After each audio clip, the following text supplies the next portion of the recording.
2025-এ যে এসআইআর চলছে সেই এসআইআর এর এনুমারেশন ফর্ম ফিল আপ করে আজ আমি আপনাদের দেখাবো যে এবং আপনাদেরকে চিন্তামুক্ত করব খুব সহজ পদ্ধতির মাধ্যমে।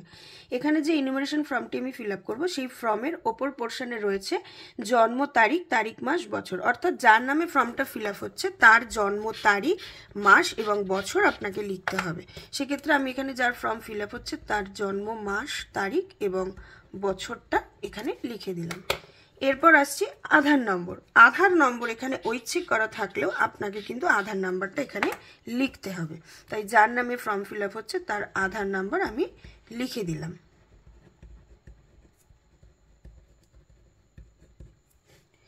এরপরে আসছি মোবাইল নম্বর।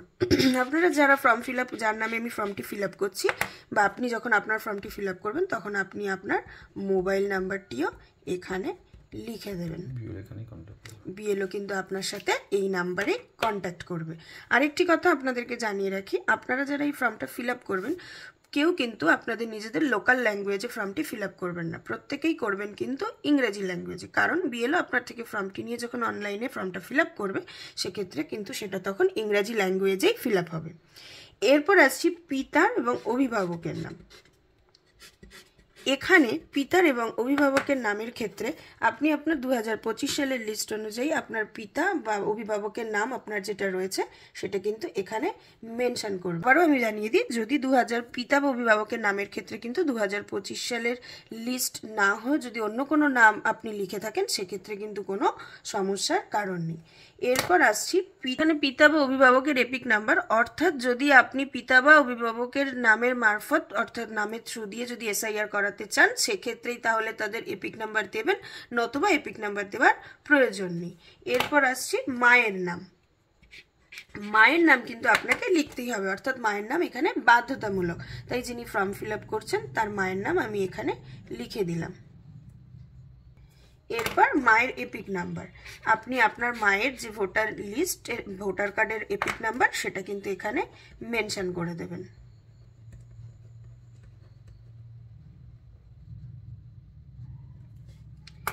এরপর আসছি স্বামী স্ত্রীর নাম, অর্থাৎ যদি আপনারা কেউ বিবাহিত পুরুষ বা বিবাহিত মহিলা হয়ে থাকেন সেক্ষেত্রে তাদের স্বামীর নাম বা স্ত্রীর নাম লিখতে হবে। সেরকমই স্বামী এবং স্ত্রীর এপিক নাম্বার সেক্ষেত্রে মেনশন করতে হবে। এটা কিন্তু বাধ্যতামূলক নয়, যদি আপনারা কেউ থেকে থাকে তাহলে লিখতে পারেন অথবা নাও লিখতে পারেন। এরপর আমি যে কলামটাতে আসছি সেটা হচ্ছে এই পোর্শনটা। এই পোর্শন হচ্ছে যিনি ফর্ম ফিল আপ করছেন তার নাম যদি 2002 সালের লিস্টে থেকে থাকে তাহলেই সেক্ষেত্রে কিন্তু তাকে এই পোর্শনটা ফিল আপ করতে হবে। এক্ষেত্রে নির্বাচকের নামের ক্ষেত্রে হবে যিনি ফর্ম ফিল আপ করছেন তার নাম।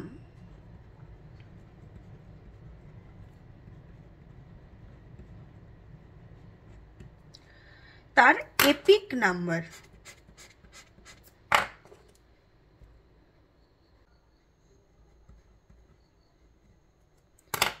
তার আত্মীয়ের নাম, অর্থাৎ তার ভোটার কার্ডে তার যে নাম রয়েছে 2002 সালের ভোটার লিস্টে তার আত্মীয়ের যা নাম থাকবে সেটা কিন্তু এখানে মেনশন করতে হবে।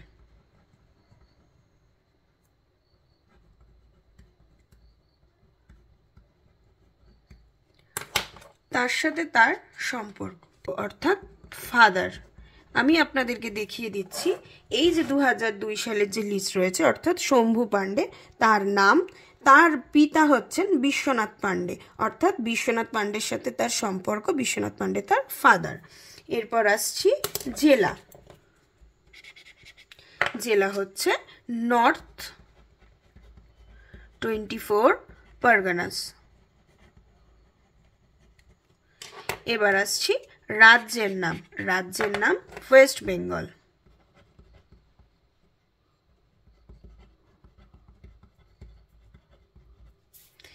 বিধানসভা ক্ষেত্রের নাম। বিধানসভা ক্ষেত্রের নাম হচ্ছে নৈহাটি। এরপর আসছি বিধানসভা ক্ষেত্রের নম্বর। এই বিধানসভা ক্ষেত্রের নম্বরটি আপনি পাবেন আপনাদের যে 2002 সালের ভোটার লিস্ট রয়েছে সেই ভোটার লিস্টের বাদিকে একদম উপরে বিধানসভা নির্বাচন ক্ষেত্রের নম্বর, অর্থাৎ এখানে বিধানসভা নির্বাচন ক্ষেত্রের নম্বর হচ্ছে 129 মানে 129। এরপর আসছি অংশ নম্বর। অংশ নম্বরটি আপনি পাবেন এই 2002 সালের লিস্টের একদম ডান দিকে ওপরে 11, অর্থাৎ এখানে 2002 সালের ভোটার লিস্ট অনুযায়ী অংশ নম্বর হচ্ছে 11। এরপর আসছি ক্রমিক সংখ্যা। ক্রমিক সংখ্যাটি হচ্ছে আপনি যে 2002 সালের লিস্টে আপনার নাম রয়েছে সেখানে কিন্তু এই যে ক্রমিক সংখ্যা বাদিকে রয়েছে নামের পাশে শম্ভু পাণ্ডে 226, অর্থাৎ এখানে ক্রমিক সংখ্যা হচ্ছে 226। এটা হলো যদি আপনার নাম যিনি ফর্ম ফিল আপ করছেন তার নাম 2002 সালের লিস্টে থেকে থাকে। অর্থাৎ ধরে নিই যদি যিনি ফর্ম ফিল আপ করছেন তার নাম 2002 সালের লিস্টে নেই, সেক্ষেত্রে কি করতে হবে? সেক্ষেত্রে আমাকে কিন্তু এই পোর্শনটা ফিল আপ করতে হবে না। তখন এবার আসছি যদি 2002 সালে যিনি ফর্ম ফিল আপ করছেন তার নাম 2002 সালের লিস্টে না থাকে, সেক্ষেত্রে তাকে এই পোর্শনটি ফিল আপ করতে হবে। অর্থাৎ তার আত্মীয়ের নাম 2002 সালের লিস্ট অনুযায়ী যেটা থাকবে সেই বিবরণ দিয়ে এই পোর্শনটা তাকে ফিল আপ করতে হবে। সেক্ষেত্রে যিনি ফর্ম ফিল আপ করেছেন তার আত্মীয়ের নাম আমাকে এখানে প্রথমে লিখতে হবে। তার আত্মীয়ের নামের ক্ষেত্রে তিনি যদি তার মায়ের নাম দিয়ে করতে চান, সেক্ষেত্রে তার লিস্টে মায়ের নামটা রয়েছে আশালতা পাণ্ডে, সেই নামটি কিন্তু এই লিস্ট অনুযায়ী আমি এখানে লিখে আপনাদেরকে দেখাচ্ছি।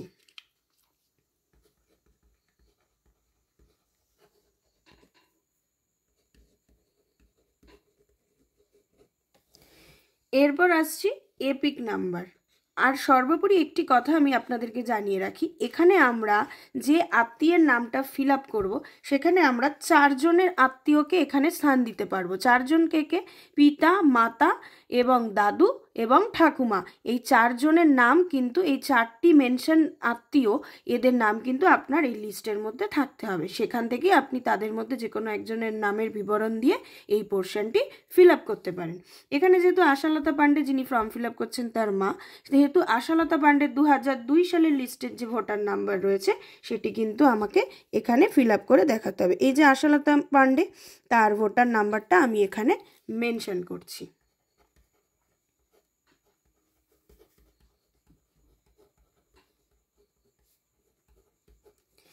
এইবার পরের যে কলামটা, এটা খুব ভাইটাল, একটুখানি মনোযোগ সহকারে আপনারা এটা দেখবেন। আত্মীয়ের নাম।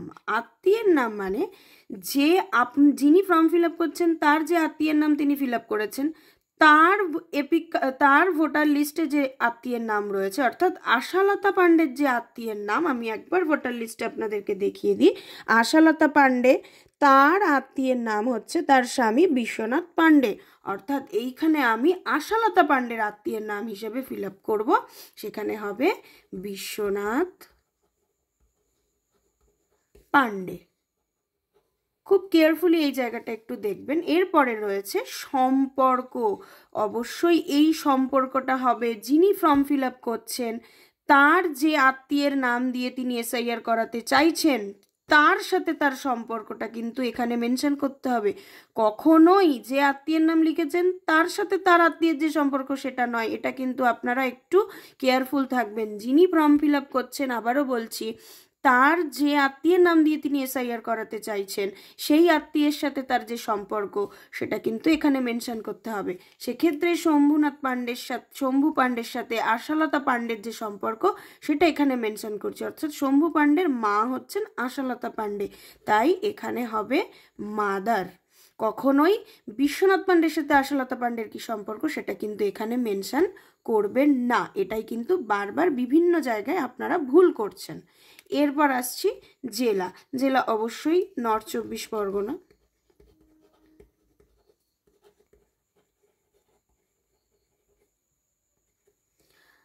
রাজ্যের নাম হচ্ছে ওয়েস্ট বেঙ্গল।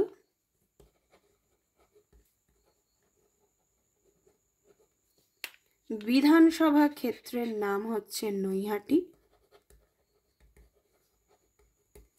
আমি আগেই দেখিয়েছি বিধানসভা ক্ষেত্রের নম্বরটা কোথায় পাওয়া যাচ্ছে, তাই আর আমি মেনশন করলাম না। সেক্ষেত্রে এখানে বিধানসভা ক্ষেত্রের নম্বর 129, অংশ নম্বর 11, যেহেতু আমি দেখালাম না, তাই আপনাদের আবার জানিয়ে রাখি, ক্রমিক সংখ্যা অর্থাৎ আশালতা পাণ্ডে মানে যেই আত্মীয়ের নাম দিয়ে আপনি এসআইআর করাচ্ছেন তার যে 2002-এর লিস্টে ক্রমিক সংখ্যা রয়েছে সেটাই কিন্তু আপনাকে এখানে মেনশন করতে হবে। আমি লিস্টে আপনাদের দেখিয়ে দিই। আশালতা পাণ্ডের লিস্টে ক্রমিক সংখ্যা হচ্ছে 225, অর্থাৎ আমি এখানে মেনশন করব 225। এবং সবশেষে আপনাকে এইখানে নিজের একটা সিগনেচার করতে হবে। সিগনেচার করলেই আপনার এখানে স্বাক্ষর করতে না পারেন অর্থাৎ সই করতে না পারেন, আপনারা কিন্তু আপনাদের থাম ইমপ্রেশন অর্থাৎ টিপসই দিয়েও এইটা শেষ করতে পারবেন। অনলাইনে যদি কারোর মনে হয় যে আপনারা অনলাইনে ফিল আপ করাতে চাইছেন তাহলে অবশ্যই আমাদের সাথে যোগাযোগ করতে পারেন। আমরা খুব সুন্দরভাবে আপনার ফর্মটি অনলাইনের মাধ্যমে ফিল আপ করে দেবো। সেক্ষেত্রে আপনি অনলাইনে যে ফিল আপ করলেন তারপর আমরা আপনাকে একটা ফর্ম প্রিন্ট আউট করেও দিয়ে দেবো যে আপনার ফর্মটা সাকসেসফুলি সাবমিটেড হয়েছে, এবং আপনি যখন বিএলওকে জমা দেবেন আপনার বিএলওর ফর্মের উপরে অনলাইন বলে মেনশন করে আপনি সেটি জমা দিতে পারবেন। তাই কোনো ভয় নয়, ভীতি নয়। অবশ্যই এসআইআর ফর্ম ফিল আপ করার জন্য যদি মনে হয় আপনারা অফলাইন অনলাইন দুটোই ফিল আপ করতে চাইছেন আমাদের সাথে যোগাযোগ করতে পারেন অবশ্যই আমাদের স্ক্রিনে দেওয়া নাম্বারে।